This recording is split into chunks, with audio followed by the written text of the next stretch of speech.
নমস্কার, সম্রাট আবারও হাজির। কেমন আছেন আপনারা? আশা করি প্রত্যেকেই ভালো আছেন। আমাদের জন্মের পর আমাদের জীবন কোন দিকে যাবে, জন্মের পর আমরা ঠিক কতটা সফলতার দিকে আমরা এগোতে পারবো, আমরা আমাদের কর্মকাণ্ডের মধ্যে দিয়ে আমরা আমাদের যশ খ্যাতি প্রভাব প্রতিপত্তি কতটা বাড়াতে পারবো, আমাদের দ্বারা জীবনে কত কি হবে, আদৌ কি আমাদের দ্বারা কিছু হবে নাকি আমাদের দ্বারা কিছু হবে না, এই প্রশ্নগুলো যখন আসে এই প্রশ্নগুলোর উত্তর কে দেবে?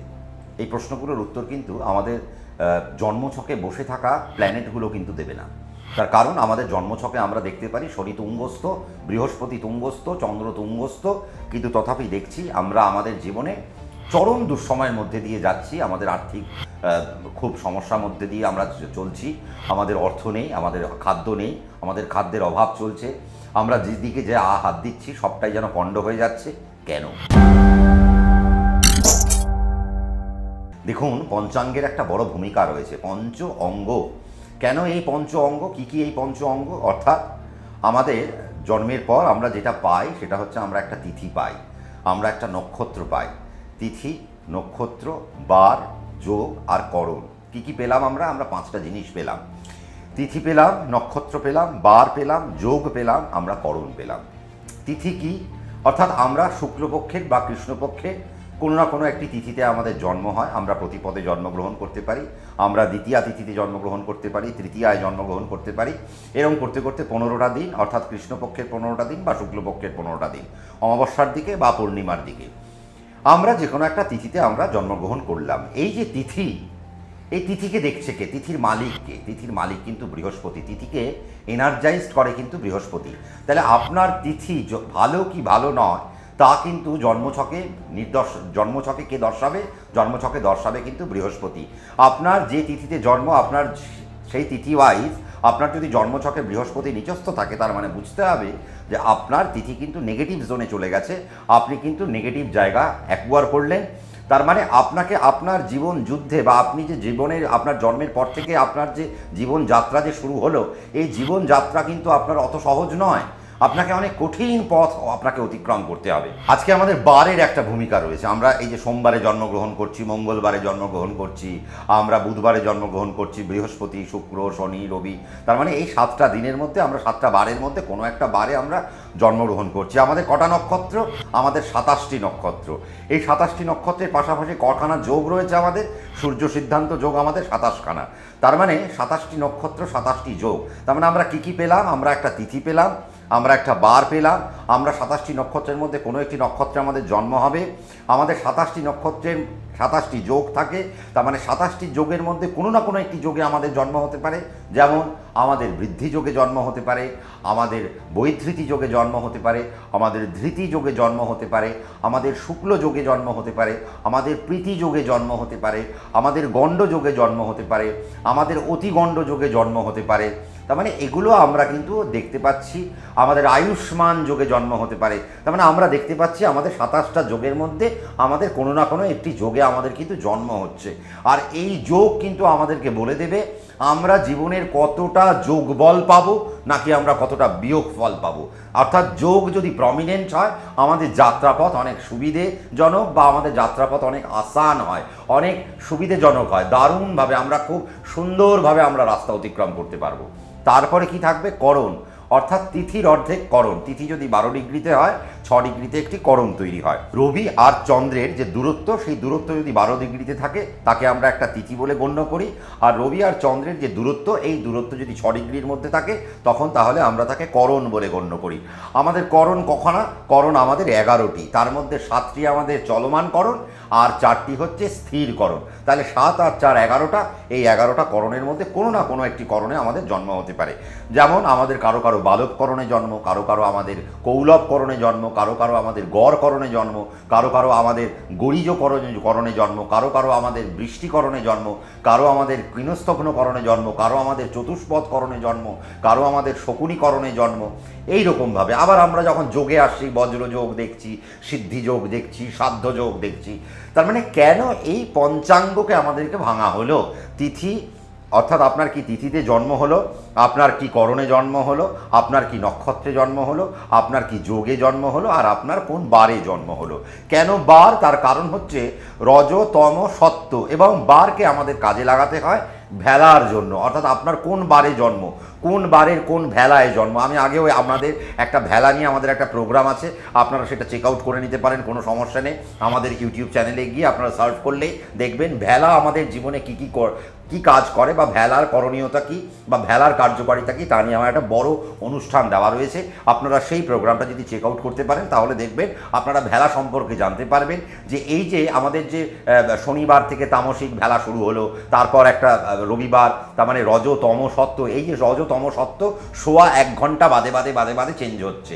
তার মানে আমাদের 24 ঘন্টার মধ্যে আমরা রজতম সত্ত্বকে অনেকবার পাই। তার মধ্যে কোন তত্ত্বে বা কোন সত্ত্বে আমাদের জন্ম হয়েছে। কেন আমরা এই পঞ্চাঙ্গকে গুরুত্ব দেব? তার কারণ আপনি জীবনে ডাক্তার হবেন কি হবেন না আপনার পঞ্চাঙ্গ বলতে পারে। আপনি জীবনে সরকারি চাকরি করবেন কি করবেন না আপনার পঞ্চাঙ্গ বলতে পারে। আপনার জীবনের কর্ম উদ্দেশ্য কেমন হবে তা আপনার পঞ্চাঙ্গ বলবে। আপনার জীবনের কর্মকাণ্ড কেমন হবে তা আপনার পঞ্চাঙ্গ বলে দেবে। তার কারণ হচ্ছে, ধরুন আপনার বৈধৃতি যোগে জন্ম, খুব একটা ভালো যোগ, বা আমি ধরে নিলাম আপনার আয়ুষ্মান যোগে জন্ম।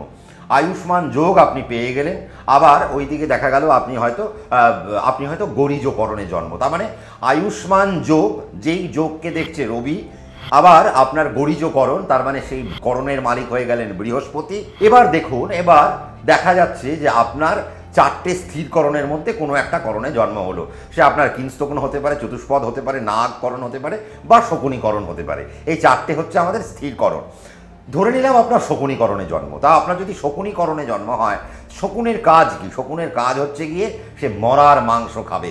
যেখানে মরা সেখানে গিয়ে শকুনকে আমরা দেখতে পাই। তার মানে মৃত্যুকে রিলেট করছে। দেখুন আপনার যোগ কি পেলাম? আয়ুষ্মান যোগ। আপনার আয়ুষ্মান যোগের পাশাপাশি আমরা পেলাম কি হচ্ছে শকুনীকরণ। তাহলে আয়ুষ্মান যোগ কাকে নির্দেশ করে? আয়ুষ্মান মানে হচ্ছে যেখানে আয়ুকে নির্দেশ করা হয়, তার মানে আয়ু নিয়ে কাজ। তার মানে যে ধরুন আমরা একটা বাচ্চা মেয়ে বা বাচ্চা ছেলের জন্মছকে আয়ুষ্মান যোগ পেলাম, শকুনীকরণ পেলাম। এবার আমরা যদি জন্মছকে একবার দৃষ্টি দিই, সেখানেও দেখলাম যে পৃথ্বীতত্ত্বে বা জলতত্ত্বে কোনো না কোনোভাবে বৃহস্পতি আর কেতু কোনো না কোনোভাবে কানেক্টেড যদি হয়, এবং সেই বৃহস্পতি হয়তো অষ্টমপতি বা ষষ্ঠপতি বা দ্বিতীয়পতি বা লগ্নপতি বা পঞ্চমপতি বা নবমপতি যদি হয়ে থাকে, সে যদি কেতু দ্বারা যুক্ত বা কেতু দ্বারা মানে কেতুর উপর তার যদি বৃহস্পতি যদি দৃষ্টি থাকে, তাহলে আমরা সেই বাচ্চাটিকে বলতে পারি কি তোমার জন্য কিন্তু মেডিকেলের রাস্তা খোলা রইল। বোঝাতে পারলাম? এবার আপনার ধরুন দেখা গেল মঙ্গলবারে জন্ম। এবার মঙ্গলবার আপনার তামসিক ভেলায় জন্ম, আপনার মঙ্গলবার তম ভেলায় জন্ম হলো। আপনি এইদিকে পেলেন হচ্ছে গণ্ডযোগ বা অতি গণ্ডযোগ পেলেন। গণ্ড মানে কি? যেখানে গণ্ডগোল, বা অতি গণ্ড মানে যেখানে অতি গণ্ডগোল। আর গণ্ড মানে যেটা জানবেন যে যেখানে আমাদেরকে পরিশ্রম বেশি করতে হয়, স্ট্রাগল বেশি করতে হয়। এবার আপনার গণ্ডযোগে জন্ম, আপনি কৌলভকরণ পেলেন। আপনি যখন করণটা দেখছেন, আপনি করণটা দেখলেন কৌলভকরণ, অর্থাৎ মঙ্গলের করণে আপনার জন্ম। আপনি জন্মছক খুলে দেখলেন মঙ্গল আপনার মকর রাশিতে তুঙ্গ হয়ে বসে রয়েছে। সেই মঙ্গল আপনার যেভাবেই কারো গ্রহ হোক না কেন, আপনি যখন মঙ্গলকে তুঙ্গ পেলেন, তাহলে আপনার অ্যাস্ট্রোলজার বা আপনি যদি আমার কাছেও আসতেন, আমি যখন এইগুলো দেখব, এগুলো দেখার পর আমি যখন দেখব যে আপনার জন্মকালীন মঙ্গল আপনার তুঙ্গস্থ, আপনি গণ্ড বা অতিগণ্ড যোগের মধ্যে কিছু একটা জায়গা পেয়ে গেছেন, এবং আপনি তার মধ্যে আপনি হয়তো কৌলভকরণ পেলেন, আমি বলবো আপনি অ্যাডমিনিস্ট্রেশনের জন্য তৈরি হন। তার কারণ আপনি ইউপিএসসি ক্র্যাক করে দিতে পারেন, আপনি WBCS ক্র্যাক করতে পারেন, আপনি IPS হয়ে যেতে পারেন, IAS হয়ে যেতে পারেন, বড় কোনো আমলা হয়ে যেতে পারেন, বা আপনি কোনো রাজ্যের আপনি কোনো ভারপ্রাপ্ত, আপনি হয়তো কোনো একজন আধিকারিক হয়ে যেতে পারেন। এইরকম জায়গায় আপনি কোনো কাজকর্ম করতে পারেন। বা অতিগণ্ড যোগ কৌলভকরণ যদি হয়, আপনি ল প্রফেশনে চলে যেতে পারেন, আপনি ক্রিমিনাল লয়ার হিসেবে নিজেকে স্থাপিত করতে পারেন। তার মানে এই যে কানেকশান আমাদের কিন্তু প্রথম পাতা থেকেই উঠে আসে। আরও একটা জিনিস আমি যেটা বলবো সেটা হচ্ছে পঞ্চাঙ্গকে গুরুত্ব দেওয়া প্রয়োজন। আমরা দেখবেন অনেক সময় শনিবার দিন নিরামিষ খাই, আমরা কেউ বৃহস্পতিবার দিন নিরামিষ খাই, আমরা কেউ সোমবার নিরামিষ খাই, এবং আমরা করি কি, আমরা প্রতিটা মাসের আমরা একটা পার্টিকুলার ডেকে ফিক্সড করে রাখি যে এই দিনেই আমাদের নিরামিষ খাওয়া উচিত। দেখুন অ্যাজ পার সায়েন্স কিন্তু আমি আপনাদেরকে এইটুকু বলতে পারি যে পেটকে কোনোদিন একটা নির্দিষ্ট দিনে কিন্তু নিরামিষ খাওয়ানো উচিত নয়, এটা সায়েন্টিফিক ওয়েতে। তার কারণ আপনি যদি সোম থেকে শুক্র আপনি আমিষ খাচ্ছেন, আর শনিবার দিন আসলেই আপনি নিরামিষ খাচ্ছেন, সেই শনিবার আপনার হয়তো একটা নিমন্ত্রণ বাড়ি পড়লো, আপনাকে সেখানে নিরামিষের জায়গায় আমিষ আহার করতে হলো। যখনই আপনি আমিষ খাবেন তখন আপনার পেটের গণ্ডগোলটা শুরু হয়ে গেল। তার কারণ কি, সেই পেট আপনার তো জানে কি, যে আপনার পেট জানে সোম থেকে শুক্র আমাকে আমিষ দিয়েছে, আজকে কিন্তু শনিবার আমার জন্য ভেজ। তার মানে আপনার পেট কিন্তু ভেজের মতো করে তৈরি হয়ে রয়েছে, আপনার মেন্টাল কন্ডিশনও কিন্তু ভেজের মতো করে তৈরি হয়েছে। তার মানে আপনার যে পাচন রসটি বেরোবে, সেই রসটি কিন্তু আপনার মেন্টাল কারকতার উপর দাঁড়িয়ে কিন্তু বেরোবে। তার মানে সেই জায়গায় আপনার মনের মধ্যে চলছে, ইস আজকে তো নিরামিষের দিন, আজকে মাংসটা খেয়ে নিলাম। এই যে আমাদের মধ্যে যে বিপরীত ক্রিয়া তৈরি হলো, তার জন্য কিন্তু আপনার শরীরের মধ্যে আরেকটা বিষক্রিয়া হলো। এই বিষক্রিয়ার ফলে আপনার কি হলো, আপনার পেটটি খারাপ হতে পারে। কেমন? তার মানে এটা গেল একটা সায়েন্টিফিক আমাদের তথ্য। কিন্তু আমরা যেটা বলি সেটা হচ্ছে যে তিথিকে গুরুত্ব দিন। আপনার হয়তো কৃষ্ণপক্ষের পঞ্চমীতে জন্ম, বা শুক্লপক্ষের তৃতীয়াতে জন্ম, বা চতুর্দশীতে জন্ম, বা ত্রয়োদশীতে জন্ম, বা দ্বাদশীতে জন্ম, বা তৃতীয়ায় জন্ম, বা দ্বিতীয়ায় জন্ম, বা চতুর্থীতে জন্ম, যে কোনো একটা তিথি হতে পারে। আমাদের উচিত আমাদের তিথিকে এনার্জাইজড করা। কেন? তিথিকে কে দেখছে? আমাদের তিথি হচ্ছে আমাদের আকাশ, তিথি হচ্ছে আমাদের লক্ষ্য। এই তিথিকে যদি আমরা এনার্জাইজ করতে পারি, আমরা আমাদের লক্ষ্যে অবিচল থাকব। এবং তিথিকে যত আমরা এনার্জাইজ করব, আমাদের মধ্যে দৃঢ়তা বাড়বে, আমাদের মধ্যে অনেক কনফিডেন্স আমাদের মধ্যে আস্তে আস্তে বাড়তে আরম্ভ করবে। হাজার প্রতিকূলতা আমাদের জীবনের মধ্যে আসবে, কিন্তু আমরা সেই প্রতিকূলতাকে দেখে ভয় পাবো না। কেন? আমরা তিথিকে অলরেডি এনার্জাইজড করে রেখেছি। তিথি যখনই এনার্জাইজড হবে, আপনার শরীরের ভিতরের যে অরা রয়েছে, সেই অরা কিন্তু আস্তে আস্তে আরও ভালো জায়গায় যাবে, এবং আপনি খুব ভালো ভাইবস আপনি কিন্তু নিজের মধ্যে পাবেন। তাহলে তিথিকে এনার্জাইজ করবেন কি করে? আপনার যে তিথিতে জন্ম, সেই তিথি ওয়াইজ আপনাকে নিরামিষ খেতে হবে। ধরে নেওয়া যাক আপনার শুক্লপক্ষের একাদশীতে জন্ম, তাহলে একাদশী তিথি আমরা মাসে কবার পাবো? আমরা দুবার পাবো। কৃষ্ণপক্ষের একাদশী পাবো, শুক্লপক্ষের একাদশী পাবো। তাহলে আপনি একটা বাংলা ক্যালেন্ডার বাড়িতে রাখুন, বা এখন মোবাইলেও আমরা ক্যালেন্ডার ডাউনলোড করে নিতে পারি, কোনো সমস্যার কিছু নেই। সেখানে আমাদেরকে প্রতি মুহূর্তে নোটিফিকেশান আসছে, আজকে পূর্ণিমা, কালকে প্রতিপদ, কালকে দ্বিতীয়া, তৃতীয়া। তো আপনি সেরকম একটা জায়গা আপনি মোবাইলের মধ্যে রাখতে পারেন, বা ক্যালেন্ডার আপনি দাগ দিয়ে রাখতে পারেন যে মাসের কোন কোন দিন একাদশী আসছে।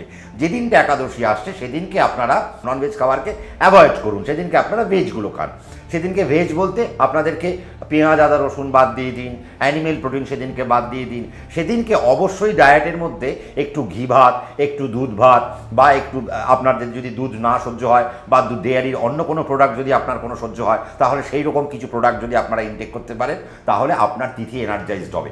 তিথিকে এনার্জাইজড করা মানে আপনার শরীরের যে ভেতরে যে বৃহস্পতির যে কারকতা রয়েছে, এই বৃহস্পতির কারকতাকে আরেকটু ফ্লারিশ করা। অর্থাৎ আমাদের বিচার বিবেচনা বা বৃহৎ কারক যে বুদ্ধি, সেই বুদ্ধির জায়গায় আমরা একটু স্থির হব, এবং স্থির হয়ে আমরা অনেক কিছু কাজকর্ম করতে পারবো।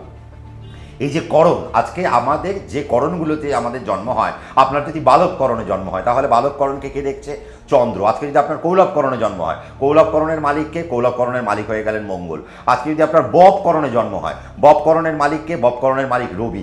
আজকে যদি আপনার বণিজকরণে জন্ম হয়, বণিজকরণের মালিককে? শুক্র। তার মানে দেখুন, এই যে আপনার যে করণগুলোতে আপনার যে জন্ম হচ্ছে, আমরা করণকে পাত্তা দিই না।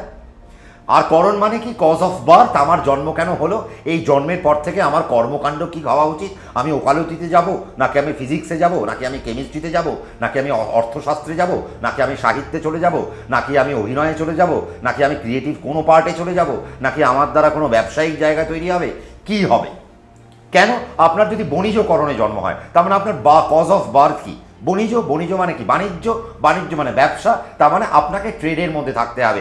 আপনি চাকরি করতেই পারেন, কিন্তু তার পাশাপাশি আপনার যদি একটা ব্যবসা থাকে, আপনার দ্বিমুখী ইনকামের জায়গা তৈরি হলো, কারণ আপনার করণ তো বণিজ। তার মানে আপনার যদি একটা বাণিজ্য থাকে, আপনার যদি একটা ব্যবসা থাকে, আপনার দুটো পয়সা মুনাফা হবে। এবং এই জায়গাগুলো আমাদেরকে লোকেট করতে হয়, লোকেট করে করে আপনাকে জানাতে হয়। আজকে যদি বণিজকরণে আপনার জন্ম, শুক্র আপনার মীন রাশিতে তুঙ্গ হয়ে বসে রয়েছে, আপনি হোটেল রিসর্টের ব্যবসায় বড়লোক হয়ে গেলেন, আপনি ওয়াইন শপ করলেন, সেখানে আপনি বড়লোক হয়ে গেলেন, আপনি ফুড কোর্ট করলেন, সেখানে বড়লোক হয়ে গেলেন, আপনি রেস্তোরাঁ করলেন, বারকাম রেস্তোরাঁ করলেন, সেখানে আপনি বড়লোক হয়ে গেলেন, আপনি কোনো শৌখিন প্রোডাক্টের ব্যবসা করলেন, আপনি অটোমোবাইলের সেলস অ্যান্ড সার্ভিসে চলে গেলেন, সেই জায়গায় আপনি একটা বড় জায়গাকে ক্রিয়েট করতে পারলেন, আপনি শিল্প স্থাপত্য ভাস্কর্য নিয়ে আপনি কাজ করছেন, বা আপনি গভর্নমেন্টের এমন কোনো টেন্ডার নিচ্ছেন, যে টেন্ডার থেকে আপনি হয়তো কোনো পার্ক সাজাচ্ছেন, বা কোনো হয়তো আপনি যে সমস্ত মানুষ যেখানে যাতায়াত করে সুন্দর জায়গা আপনি তৈরি করছেন, বা ভালো ভালো ওয়ালে যে সমস্ত আঁকা এখন আমরা দেখি রাস্তায় বেরোলে, আমরা হাই রোড গেলে যে আমরা দেখতে পাই বড় বড় যত ব্রিজ আছে সেই সমস্ত ব্রিজগুলোকে আপনারা অন্য অন্য স্টেটেও দেখতে পাবেন, বড় সুন্দর করে এঁকে একটা সুন্দর ডিজাইন করা। তার মানে এই ধরনের কিছু কাজের মধ্যে, ক্রিয়েটিভ কাজের মধ্যে কিন্তু আপনারা চলে যেতে পারেন। আপনারা ডিরেকশনে চলে যেতে পারেন, আর্ট ডিরেকশনে চলে যেতে পারেন, ফিল্ম ডিরেকশনে চলে যেতে পারেন, কোরিওগ্রাফিতে চলে যেতে পারেন, আপনি ডান্সে বড় হয়ে যেতে পারেন, আপনি গানে বড় হয়ে যেতে পারেন, আঁকায় বড় হয়ে যেতে পারেন, আপনি স্পোর্টসে বড় হয়ে যেতে পারেন। আপনার যদি কৌলভকরণ হয়, মঙ্গল যদি আপনার তুঙ্গ থাকে বা মঙ্গল যদি খুব ভালো ভাইবসে থাকে, ভালো পয়েন্টে থাকে, তাহলে আপনি স্পোর্টসকে কানেক্ট করতে পারেন। স্পোর্টসের মধ্যে দিয়ে আপনি ধরুন আপনার কৌলভকরণ, আর আপনার কৌলভকরণের পাশাপাশি আপনি একটা ভালো যোগ পেলেন। আপনার কৌলভকরণ আপনি হয়তো দেখলেন সাধ্য যোগ পেলেন। তার মানে আপনি যদি সাধ্যমতো চেষ্টা করেন, আপনি আপনার খেলার জগতে নাম তো করবেন, তার পাশাপাশি সেই জায়গা থেকে আপনি একটা গভর্নমেন্ট সার্ভিসকে কানেক্ট করে নিতে পারেন। তার মানে আমাদেরকে এগুলো, আমাদের জন্মছক দেখতে হয় না, জন্মছক অনেক পরের কথা। তার কারণ আজকে অবগাহরা চক্রে অনেক কিছু লেখা থাকে, আপনার কোন রাশিতে জন্ম, আপনার রাশির মালিককে, আপনার কোন নক্ষত্রে জন্ম, তারপরে আপনার নক্ষত্র। এবার আপনার নক্ষত্র ধরতে হবে। তো আপনার যদি অশ্বিনী নক্ষত্র হয়, তার মানে আপনার সেবামূলক নক্ষত্রে জন্ম। তা সেবামূলক নক্ষত্র মানে সবাই বলে ডাক্তারি। আমি আবার অনেককে বলি যে দাদা আপনার ডাক্তারি হয়নি, কিছু অসুবিধে নেই, আপনি পারলে জীবনে একটা কষ্ট করে একটা এনজিও করুন। আর সেই এনজিওটা কি নিয়ে হবে? সেই এনজিওটা হবে পিছিয়ে পড়া শ্রেণীকে নিয়ে আপনারা একটা এনজিও করুন, দেখবেন আপনি রাষ্ট্রপতির হাত থেকে পুরস্কার নিতে পারছেন। তার মানে আমাদেরকে করণগুলোকে, আমাদেরকে যোগগুলোকে আমাদেরকে খুব গুরুত্ব দিতে হবে। একটা বাচ্চা যখন আমাদের কাছে আসে, আমরা সেখানে দেখব না যে সেখানে মাঙ্গলিক দোষ আছে কিনা, আমরা দেখব না যে সেখানে কালসর্প আছে কিনা, আমরা দেখব না সেখানে সাড়ে সাথী আছে কিনা, আমরা দেখব কনস্ট্রাকটিভ ওয়েতে এই বাচ্চাটাকে কোন দিকে নিয়ে যাওয়া যেতে পারে। মঙ্গল 1, 4, 8, 12 মধ্যে থাকতে পারে, শনি সাড়ে সাথী চলতে পারে, আর আপনার কালসর্প দোষ থাকতে পারে। যদিও এগুলোর কোনোটাই হয় না, না মাঙ্গলিক দোষ হয়, না শনি সাড়ে সাথী হয়, না কালসর্প দোষ হয়। আপনারা শুধু এই 3টে দোষ নিয়ে আপনারা যান আর জ্যোতিষীর সাথে আলোচনা করে আপনারা বাড়ি চলে আসেন। আসল কথাগুলো কিন্তু বলা হয় না। কেন? তার কারণ হচ্ছে আপনার কোন নক্ষত্র, কোন তিথি, আপনার কোন বার, আপনার কোন যোগ আর কোন করণ, এই 5টা প্যারামিটারকে আমাদের কিন্তু একত্রিত করতে হবে। আপনার তিথির সাথে যদি নক্ষত্রের কানেকশান ভালো থাকে, তিথির সাথে যদি আপনার করণের কানেকশান ভালো থাকে, আপনার তার সাথে যদি বারের কানেকশান ভালো থাকে, তার সাথে যদি যোগের কানেকশান ভালো থাকে, তাহলে এই পঞ্চ অঙ্গ যদি আমাদের ঠিকঠাক থাকে, তাহলে আমরা আমাদের লাইফকে ঠিক করতে পারি, আমরা আমাদের লাইফের চরম জায়গায় পৌঁছে যেতে পারি। আমাদের পঞ্চাঙ্গ বলবে আমরা কখন লোন নেব, আদৌ আমাদের লোন নিয়ে বসবাস করা উচিত কিনা সেটাও আমাদের পঞ্চাঙ্গ বলবে। আমরা আমাদের জীবনকে কতটা হাইটে নিয়ে যেতে পারি, আপনার বাচ্চার মধ্যে কত বড় সম্ভাবনা রয়েছে, কি কি ক্ষেত্রে সে উন্নতি করতে পারে, সেই জায়গাটাকে আমাদেরকে নির্দেশ করতে হবে। তার জন্য অবগাহরা চক্রে পঞ্চাঙ্গকে গুরুত্ব দিতে হবে। আজকে পঞ্চাঙ্গকে কেউ গুরুত্ব দেয় না। আপনারা এসে আমার কাছে হ্যাঁ হ্যাঁ করে বলেন যে দাদা করণ, এটা তো কোনোদিন শুনিনি, এটা আবার কি জিনিস? যোগ, হ্যাঁ আমার তো জানি শনি মঙ্গল যোগ রয়েছে। আরে বাবা ওই যোগ না, আমাদের নিত্য যোগ বলে একটা কথা আছে, আমাদের সূর্য সিদ্ধান্ত যোগ বলে একটা কথা আছে। 27টা নক্ষত্র, 27টা যোগ। তাহলে এই 27টা নক্ষত্রের পরিপ্রেক্ষিতে আমাদের রবির নক্ষত্রে যদি জন্ম হয়, তা আমরা কি যোগে গ্রহণ করলাম? তার মানে এই সূর্য সিদ্ধান্ত যোগ আমাদেরকে নির্ধারণ করবে যে আমরা আমাদের শরীরের যোগ বলের দ্বারা আমরা আমাদের জীবনের কত উঁচুতে আমরা অধিষ্ঠান করব। আমাদের 27টা যোগের আলোচনা আমরা পরবর্তীকালে আসবো। আমরা করণ নিয়ে টুকটাক আলোচনা আমরা করে রেখেছি। আপনারা যারা জানেন না যে করণ কি, আমি বণিজকরণ, তৈতিলকরণ, আমার বপকরণ, বালককরণ, কৌলভকরণ, বৃষ্টিকরণ, চতুষ্পদকরণ, শকুনীকরণ, আমরা সব রকম করণ নিয়ে কিন্তু আমরা বলা আছে, আপনারা চেক আউট করতে পারেন আমার ইউটিউবে গিয়ে। আমরা ইউটিউবে চলে যান, সেখানে গিয়ে নানা রকমের আমার প্রোগ্রাম আছে এবং সেখানে আপনি করণের প্রোগ্রাম পাবেন। হ্যাঁ, যোগের প্রোগ্রাম নেই, নক্ষত্রের প্রোগ্রাম আমাদের কিছু দেওয়া আছে। এবার আমি যেটা ভাবছি, আস্তে আস্তে আমরা যেটা প্রবেশ করব, আমরা এই পঞ্চাঙ্গের পুরোপুরি আলোচনায় প্রবেশ করব। আজকে আমরা জাস্ট একটা পঞ্চাঙ্গ নিয়ে একটা সাদামাটা আলোচনা করলাম, একটা বোঝার জন্য একটা আলোচনা করলাম যে পঞ্চাঙ্গ কি। এই অঙ্গ ছাড়া আমাদের জীবনের ক্ষেত্রটাই আমাদের চলবে না। যেমন আমাদের পঞ্চ ইন্দ্রিয় রয়েছে, আমাদের শরীরের মধ্যে পঞ্চ ইন্দ্রিয়ের কোনো একটা ইন্দ্রিয় যদি আমাদের খারাপ হয়ে যায় আমরা বিপদে পড়ে যাব। ঠিক আমাদের পঞ্চাঙ্গেও তাই, আমাদের পঞ্চাঙ্গের কোনো একটা জিনিস যদি ক্ষতিগ্রস্ত হয় তাহলে আমাদের জীবন ক্ষতিগ্রস্ত হতে পারে। অর্থাৎ আমার তিথি ভালো হতে হবে, নক্ষত্র ভালো হতে হবে, বার ভালো হতে হবে, যোগ ভালো হতে হবে, করণ ভালো হতে হবে। যদি ভালো না থাকে, ভালো না থাকতেই পারে, কি সমস্যা, সবই যে ভালো হবে তার কি পারে। তাহলে করণীয় কি?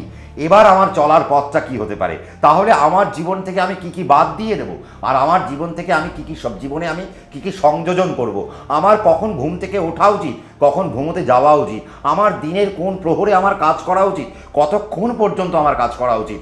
বাচ্চা বাচ্চা ছেলেমেয়েরা অনেকে আসেন, আপনারা অনেকে বলেন যে দাদা আমার ছেলেটি তো একদম পড়াশুনো করে না, রাত জেগে পড়াশুনো করে, কিন্তু জানেন সকাল সকাল একটু ওঠে না। কি করে হবে? আপনার নক্ষত্রের পাশে একটা চরণ লেখা থাকে, তাহলে 1 2 3 4-এর মধ্যে 1 আর 4 যদি হয়, তাহলে তারা রাত্রি জাগতে এমনিই ভালোবাসবে। তাদের উচিত কি, সূর্য পাটে যাচ্ছে পড়তে বসা, আবার সূর্য যখন উঠবে তখন আপনার সন্তানও ঘুমোতে চলে যাবে। তার মানে সূর্য যখন থাকবে না আকাশে তখন সে পড়াশুনো করবে, এটা হবে তার পড়াশোনার বেস্ট টাইম। তার মানে এভাবে আমাদেরকে ঠিক করতে হয়। আপনি বিপিওতে চাকরি করছেন, আপনি কল সেন্টারে চাকরি করছেন, আপনি মাল্টিন্যাশনাল কোম্পানিতে চাকরি করছেন, আপনি আইটিতে চাকরি করছেন, আপনার জন্য কোন দিক ভালো, আপনি কেন কোন দিকে আপনার জন্য আপনি রাত্রিবেলা যে শোবেন আপনার জন্য কোন দিকে মাথা দিয়ে শোয়া উচিত, যেখান থেকে আপনি একটা ভালো এনার্জি গেইন করে পরের দিন সেই এনার্জি নিয়ে আপনি এনার্জি ইনটেক করে আপনি বাড়ি থেকে বেরোবেন আবার কাজের উদ্দেশ্যে বা পড়াশোনার উদ্দেশ্যে, যে যা কাজ যেটাই করছেন না কেন। তার মানে এই পঞ্চাঙ্গকে আমাদের মারাত্মক লেভেলের গুরুত্ব দেওয়া উচিত। আমরা শনি মঙ্গল রাহু কেতু নিয়ে আমরা বড্ড বেশি পড়ে থাকি, পঞ্চাঙ্গকে গুরুত্ব দিই না, যার জন্য হয় কি আমাদের জীবনের অর্ধেক ভালো সময় আমরা অবহেলায় হারিয়ে ফেলি এবং আমরা না জেনে হারিয়ে ফেলি। এটা আপনাদের দোষ না, এটা নিয়ে তো বলতে হবে রে বাবা। আর আমরা যদি এগুলো না বলি তাহলে আপনারা জানবেন কি করে, তার কারণ আপনারা তো জ্যোতিষটা জানেন না। এইভাবে যদি আজকে আমাদের উন্নতি করতে হয় পঞ্চাঙ্গকে গুরুত্ব দিতে হবে। আপনার পঞ্চাঙ্গকে আপনি কতটা গুরুত্ব দিচ্ছেন কমেন্টস করে আমাকে জানাতে ভুলবেন না। আপনি যদি মনে করেন আপনার পঞ্চাঙ্গকে গুরুত্ব দিতে গেলে কি কি করণীয় বা আপনি আমার থেকেও জানতে চাইছেন, তার জন্য কমেন্ট সেকশন খোলা রয়েছে। পঞ্চাঙ্গ নিয়ে আমি বড় করে প্রোগ্রাম আনবো, আমি সমস্ত যোগ নিয়ে আলোচনা করব, সমস্ত করণ নিয়ে আলোচনা করব। আমি ভেলা নিয়ে আলোচনা করেছি, আপনাদের স্বার্থে আবারও ভেলা নিয়ে আমি আলোচনা করব, বার নিয়ে আলোচনা করব, যোগ নিয়ে আলোচনা করব, করণ নিয়ে আলোচনা করব, তিথি নিয়েও আলোচনা করব, সমগ্র কিছু নিয়ে আমি আলোচনা করব।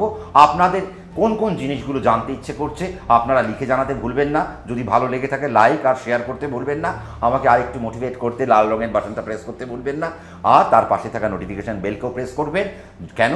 আমি যখনই ভিডিও আপলোড করব আপনি তার ভিডিওটা দেখে নিতে পারবেন। প্রত্যেকে ভালো থাকবেন, সুখে থাকবেন, শান্তিতে থাকবেন। পঞ্চাঙ্গের অনুষ্ঠানটা কেমন লাগবে জানাতে ভুলবেন না। আগামী পর্বে পঞ্চাঙ্গ নিয়ে আমি আবারও অনেক বড় করে সুন্দর করে বিস্তারিত আলোচনা নিয়ে আসছি। তার জন্য 9 PM মোটিভেশনে সম্রাটদার সাথে গল্প আড্ডায় হাজির থাকতে হবে। আমি তো থাকছি। আপনারা নমস্কার।